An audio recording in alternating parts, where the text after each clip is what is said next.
We've been exploring the foundations of list building in X-Wing miniatures, and the base game, 100 points. Certainly, you can do big games, epic games, custom missions, but if we're looking at that template, there's a lot of model mass, ship mass that we need to get on the table. Within that, we need a good volume of dice because one of the fundamental tactics of X-Wing miniatures, and we're looking at this at a very kind of high level, at the start of the game, you are the strongest you're ever going to be. And if we can visualize the last list that you've played, or if you're thinking about a certain build, imagine those ships put out. You're in your deployment. Put the dice next to the potential attack dice, unmodified attack dice, next to those ships. Now, certainly if you're in a closer range or you've got an ability, it might add some dice, but just the base dice. 2-2-2-3 or 3-3-3-2, whatever that's going to be, that is your volume of dice for the entire game, your maximum potential. Every single turn, you're going to get a little bit weaker and weaker and weaker. You're going to take some hits, shields are going to go down, you're going to take some damage, crits, a ship's going to explode, hopefully faster for your opponent than you or slower for you than your opponent. But as you lose ships, you're going to lose volume of dice. So one of the things that we have to be careful of is taking a list. Yes, we want some upgrades. We want some special flavor, some spice that makes things interesting. But we see this trap with named pilots where you overdo the named pilots. And you've got some good combos and you've got some good stuff there. But the volume of dice based on the template for the ship is still the same, and you just don't have enough ship mass on the table where when you take a loss or two, your list entirely cracks. Then we get into this thing where now you've got two opposing ships on one, 3-on-1. It's very, very hard. I won't say impossible to come back from that.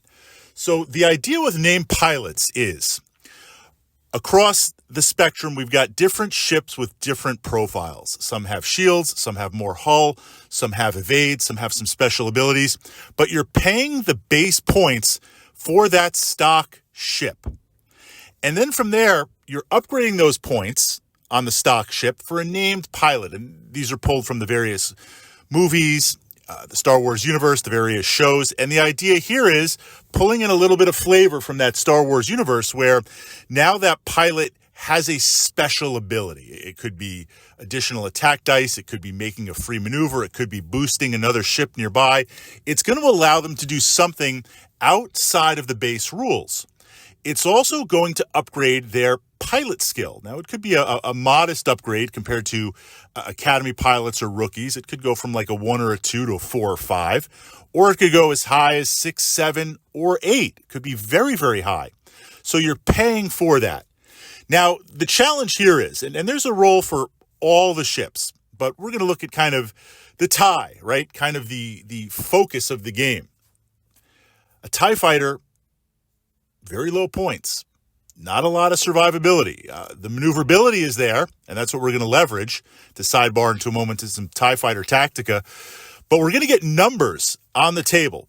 But essentially, if I make a mistake or if something happens and my opponent is able to get two ships on me or has a way to manipulate the dice, right, with a focus or change hits to crits or reroll your misses and all that type of stuff, if I eat a good volume of dice, that ship is going to go down. It doesn't have a large amount of survivability. And that's not to criticize it. That's not how the ship is designed. It's designed to TIE spam, to flood the table. With TIE fighters, if I put a named pilot on that TIE fighter, it's still the base chassis. It's not like it suddenly gets upgraded. So one of the things we want to look at and possibly consider, and there's some interesting named TIE fighter pilots, and certainly we're going to get into those builds for variety, because if you've got the TIE fighters, you want to try out some different things. But putting named pilots on, do I want to say disposable ships or ships that have a very different function than ones with more survivability, mid-size or large ships, we have to be careful of that because it's just going to go down that much easy.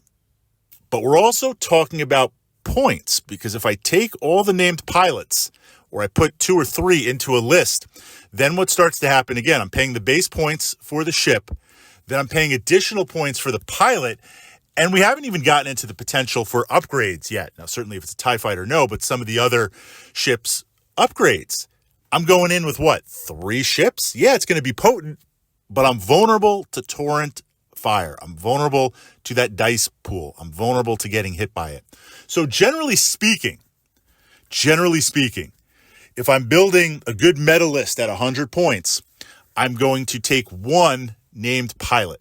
Now, what that pilot's going to be, what that ship is going to be, that's getting into the nuts and bolts of the list itself. But I want to be able to leverage that ship that the pilot is on, either boosting other ships or directly attacking with that higher pilot skill, utilizing that, and then the rest are going to be all stock. So this way, I get the bonus that named pilot brings, whatever that's going to manifest as, whatever that tactica is going to be, but I have enough model mass, ship mass, volume of dice that I'm not going to be outgunned and undergunned.